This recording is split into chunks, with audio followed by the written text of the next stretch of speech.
The smell of cumin and charred peppers still clung to my apron as I pulled into the commissary kitchen parking lot at 5:47 a.m. Another 14-hour day stretched ahead of me, prepping for 3 food trucks that would serve nearly 2,000 customers across Los Angeles. The rhythm had become second nature after 8 years. Arrive before dawn, prep the proteins, mix the sauces, load the trucks, and supervise the crews until the last customer was served. My name is Carlos Mendoza, and I built Hermanos food trucks from a single borrowed cart into the most successful mobile food operation in Southern California. What started as a desperate attempt to feed my family after losing my restaurant job had evolved into a 7-truck empire serving authentic Oaxacan cuisine at festivals, corporate events, and street corners from Santa Monica to East LA. Most people saw me as just another guy slinging tacos from a truck window. They didn't know about the culinary degree from the Culinary Institute of America, the years I'd spent perfecting recipes passed down from my grandmother, or the food science knowledge I'd used to develop signature sauces that had food critics comparing my trucks to high-end restaurants. What really set Hermanos apart wasn't just the food, it was the innovation. I'd spent 3 years developing a unique fermentation process for my salsas that created flavors no one else could replicate. My mole recipe used 23 ingredients in precise ratios that I'd calculated through hundreds of test batches. The meat marinades incorporated molecular gastronomy techniques I'd learned working under James Beard Award winners. But the most important thing I'd done was protect it all legally. Every signature recipe, every proprietary technique, every sauce blend was protected by patents filed through my attorney's office. I'd learned that lesson the hard way after watching other chefs have their innovations stolen by larger competitors. As I unlocked the commissary kitchen, my phone buzzed with a text from my sister Isabella. "Need to talk. Coming by this morning. Important family business." Isabella and I had built Hermanos together, or so I'd thought. She joined me 3 years ago when the business was struggling to expand, bringing what she called business expertise to complement my culinary skills. What she'd actually brought was charm, ambition, and a law degree she'd never mentioned using for anything other than intimidating suppliers and landlords. I taught her everything about the food business, how to read profit margins, manage inventory, deal with health inspectors, and most importantly, how to maintain the quality standards that separated us from every other taco truck in the city. She'd been a quick learner, maybe too quick. The commissary kitchen was a cathedral of stainless steel and industrial equipment where I conducted my daily rituals. 6 gas ranges, 3 convection ovens, 2 massive refrigeration units, and enough prep space to supply a small restaurant. I designed the layout myself, optimizing every square foot for efficiency. I was halfway through preparing the carnitas when Isabella arrived, her heels clicking against the polished concrete floor. She wore a sharp business suit that looked expensive, her black hair pulled back in the severe style she'd adopted since finishing law school. In her hands was a leather briefcase that looked new. "Carlos," she said, setting the briefcase on the prep counter with deliberate precision. "We need to discuss the future of Hermanos." I continued seasoning the pork shoulder, not looking up. "What about it?" "I've been reviewing our partnership agreement," she said, opening the briefcase, "and I've discovered some irregularities." Something in her tone made me pause. Isabella had always been ambitious, but there was something different now, a coldness that reminded me of the prosecutors I'd watched on television. "What kind of irregularities?" I asked. She pulled out a folder thick with documents. Discrepancies in the ownership structure. Questions about who actually holds controlling interest in the business. I set down my knife and turned to face her. "Isabella, what are you talking about?" We're 50-50 partners. We've been through this 100 times. Her smile was sharp enough to cut citrus. Actually, brother, I think you'll find the situation is more complicated than that. She spread several documents across the prep counter, her manicured nails tapping against the stainless steel. These are the original incorporation papers for Hermanos Food Trucks LLC. Notice anything interesting? I leaned over to examine the papers, recognizing my signature on several pages. But as I read more carefully, I noticed something that made my stomach drop. The ownership percentages weren't 50-50 as I remembered. According to these documents, Isabella held 65% of the company. This is wrong, I said immediately. I never signed anything giving you majority control. Isabella's smile widened. Are you sure about that? Because your signature is right there, witnessed and notarized. I grabbed the papers, studying them more closely.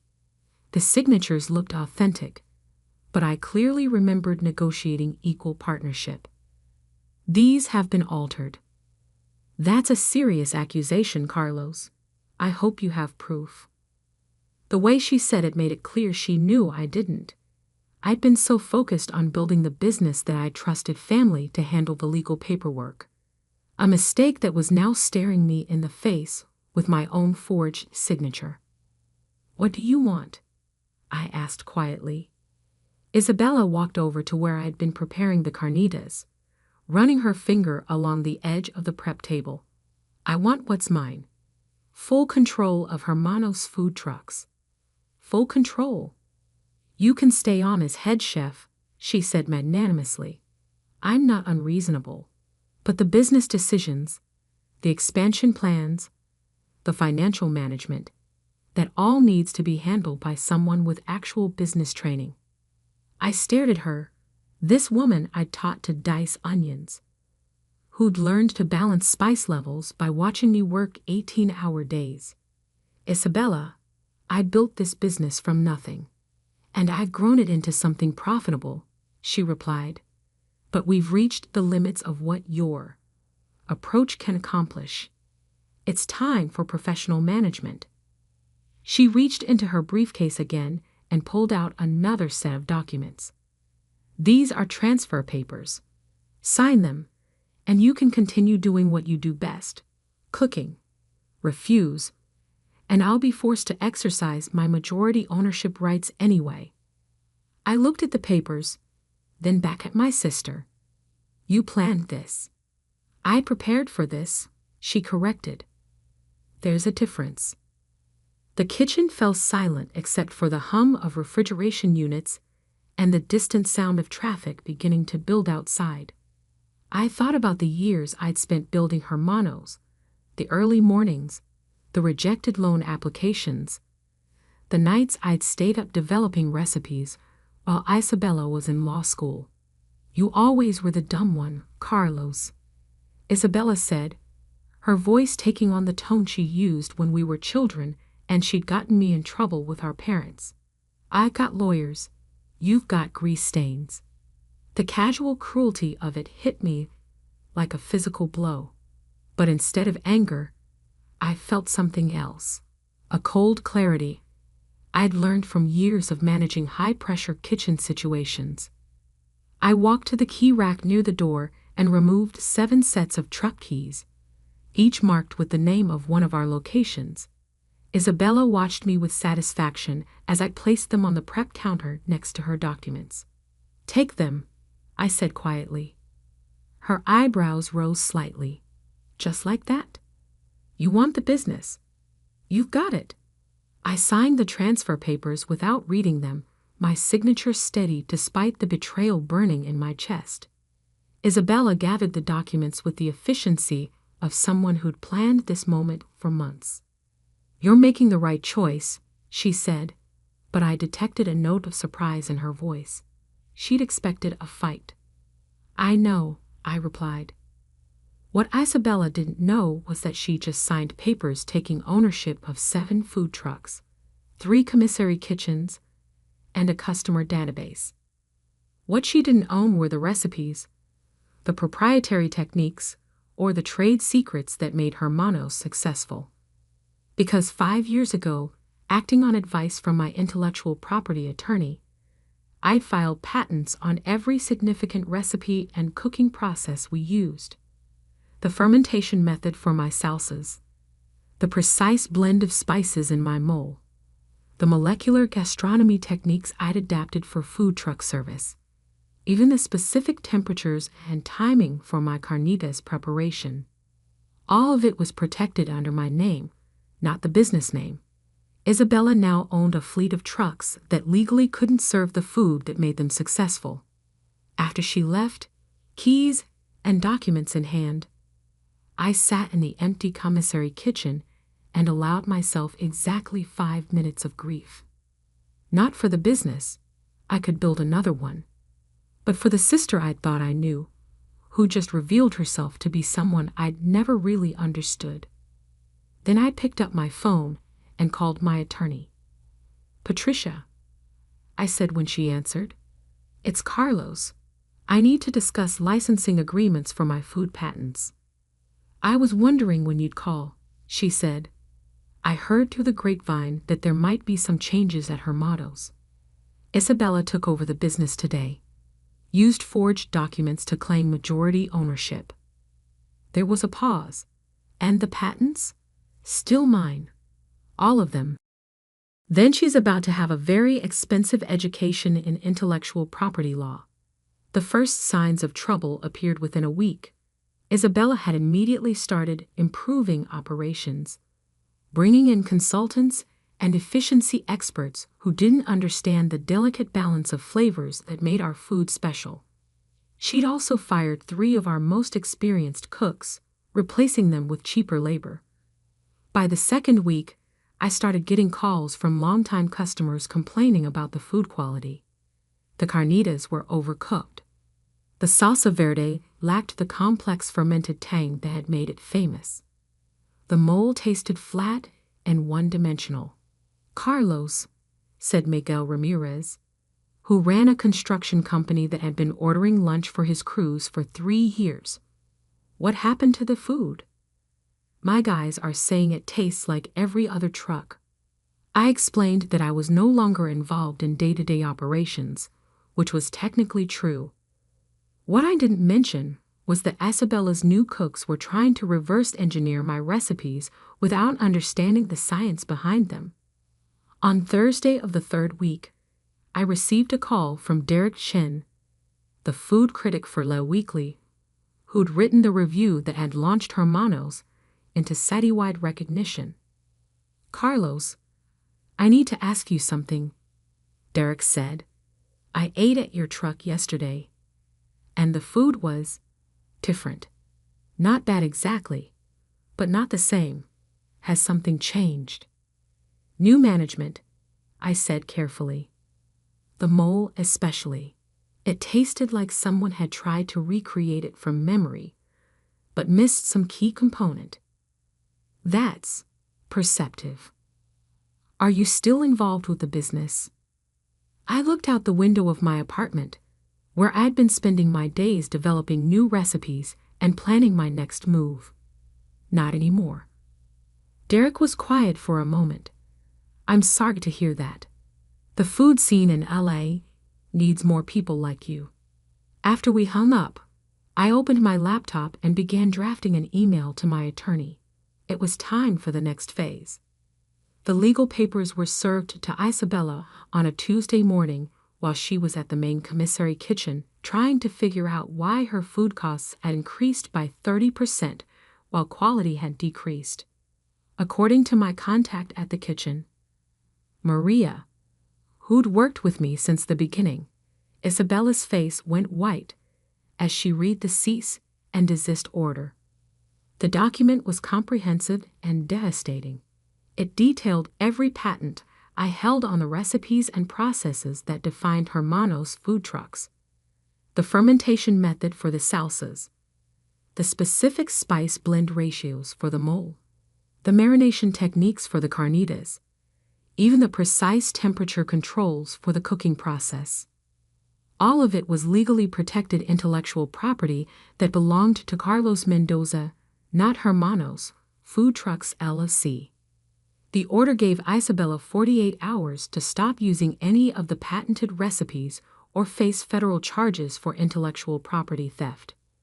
It also demanded immediate payment of licensing fees for the unauthorized use that had already occurred, calculated at fair market value for a business generating over $2 million annually. Isabella called me within an hour. "Carlos, what the hell is this?" Her voice was strained, the confident businesswoman replaced by someone who just discovered they'd been walking through a minefield. "Intellectual property protection," I said calmly.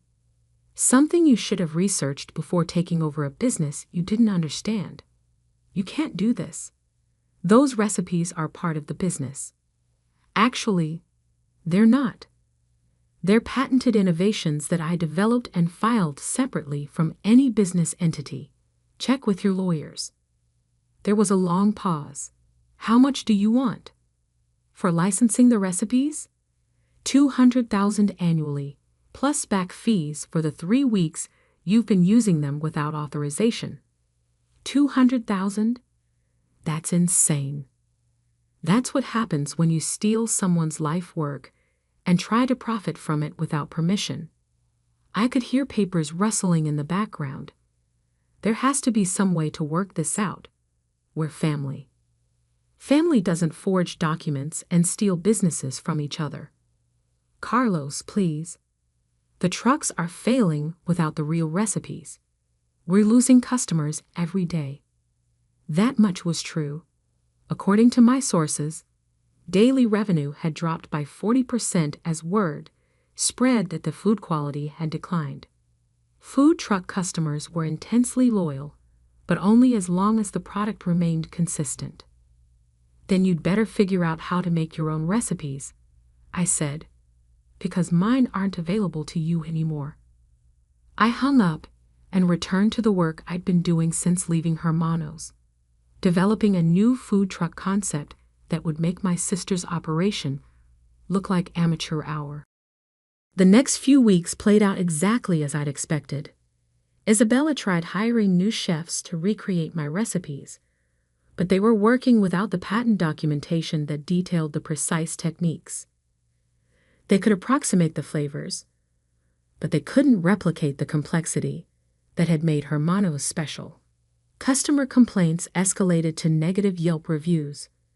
The food blogger who'd helped launch our reputation wrote a scathing piece titled "The Fall of Hermanos: When Good Food Goes Bad."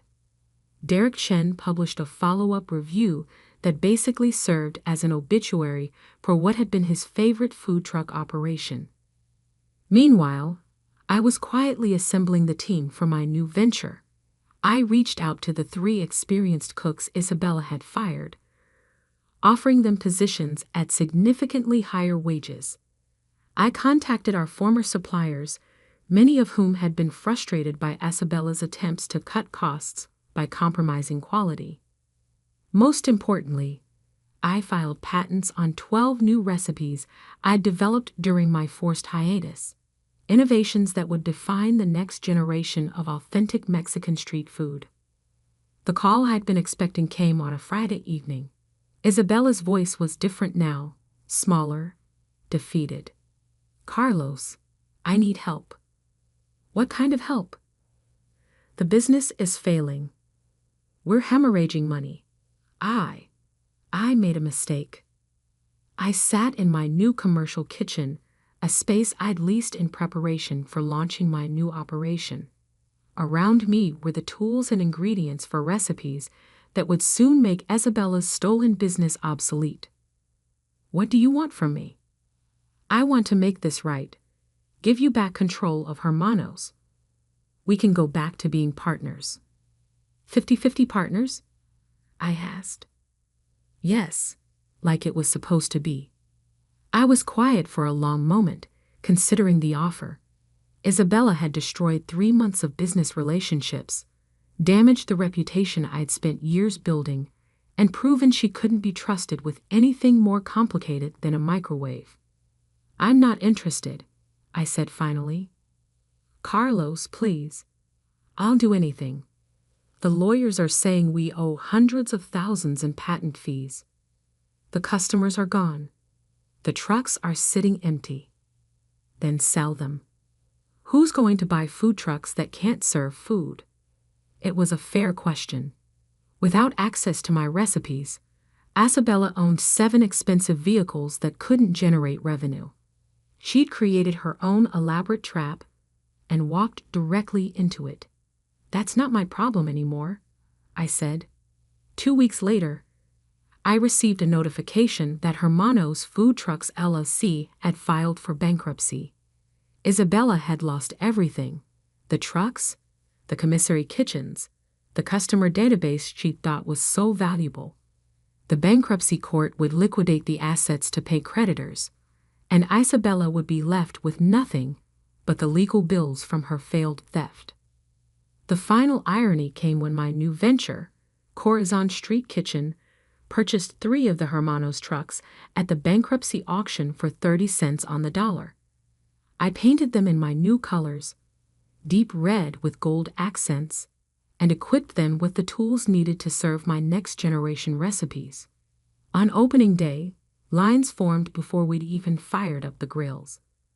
Word had spread through the food community that Carlos Mendoza was back, and the customers who'd been disappointed by Isabella's poor management were eager to taste authentic Mexican street food again. Derek Chen was among the first customers, ordering one of everything and taking careful notes as he ate. When he finished, he approached the service window where I was working alongside my crew. "It's even better than before," he said simply. "Different recipes," I replied, "but the same commitment to quality." 3 months later, Derek's review ran under the headline, "Phoenix Rising: Carlos Mendoza's Triumphant Return to Lay Street Food." He described Corazon Street Kitchen as what happens when authentic passion meets culinary innovation, and declared my new al pastor recipe a masterpiece of molecular gastronomy adapted for mass service. The review launched us into the stratosphere. Within 6 months, we had a wait list of corporate clients, a catering business that booked solid through the following year, and requests for franchising opportunities from across the country. Isabella never contacted me again. According to mutual acquaintances, she'd moved back in with our parents and was working as a paralegal for a personal injury firm. The law degree that had seemed so impressive when she was stealing my business hadn't prepared her for the realities of intellectual property law or the food service industry. Sometimes I wondered if I should feel guilty about her downfall. Then I remembered her words, "You always were the dumb one, Carlos. I got lawyers. You've got grease stains." She'd been half right. I did have grease stains. But I also had something she'd never understood: the knowledge that real success comes from creating value, not stealing it. The patience to protect your innovations before someone tries to take them, and the wisdom to know that family loyalty has to work both ways. A year after Isabella's betrayal, I stood in my new flagship restaurant, a brick-and-mortar location in the Arts District that served as both a showcase for my culinary innovations and the headquarters for what had become a multi-million-dollar food empire. The walls were lined with patents, awards, and photos from the early days when I had served customers from a single borrowed cart. My phone buzzed with a text from Derek Chen. "Heard through the grapevine that someone's trying to sell a tell-all book about the real story behind Hermanos. Interested in commenting?" I smiled and typed back, "No comment necessary. The food speaks for itself." Because in the end, that's what it always came down to. Isabella had thought she could steal a business by forging documents and hiring lawyers. But you can't steal passion, expertise, or the kind of innovation that comes from dedicating your life to perfecting a craft. She'd taken my trucks and my customers, but she'd never understood that those were just the delivery mechanism. The real value was in the knowledge, the recipes, and the commitment to excellence that I carried in my head and my hands. And that no lawyer could ever steal. The last I heard, someone had purchased the old Hermanos name from the bankruptcy court and was trying to restart the business using generic recipes. They lasted 3 months before closing permanently. Meanwhile, Corazon Street Kitchen continued to grow, not through theft or shortcuts, but through the same principles that had built Hermanos originally: authentic flavors, innovative techniques, and the understanding that success in the food business comes from respecting both the ingredients and the customers. I never saw Isabella again, but sometimes I caught glimpses of her in the mistakes made by other entrepreneurs who confused taking with building, who thought legal maneuvers could replace competence, and who discovered too late that grease stains are often the mark of someone who understands value in ways that lawyers never will.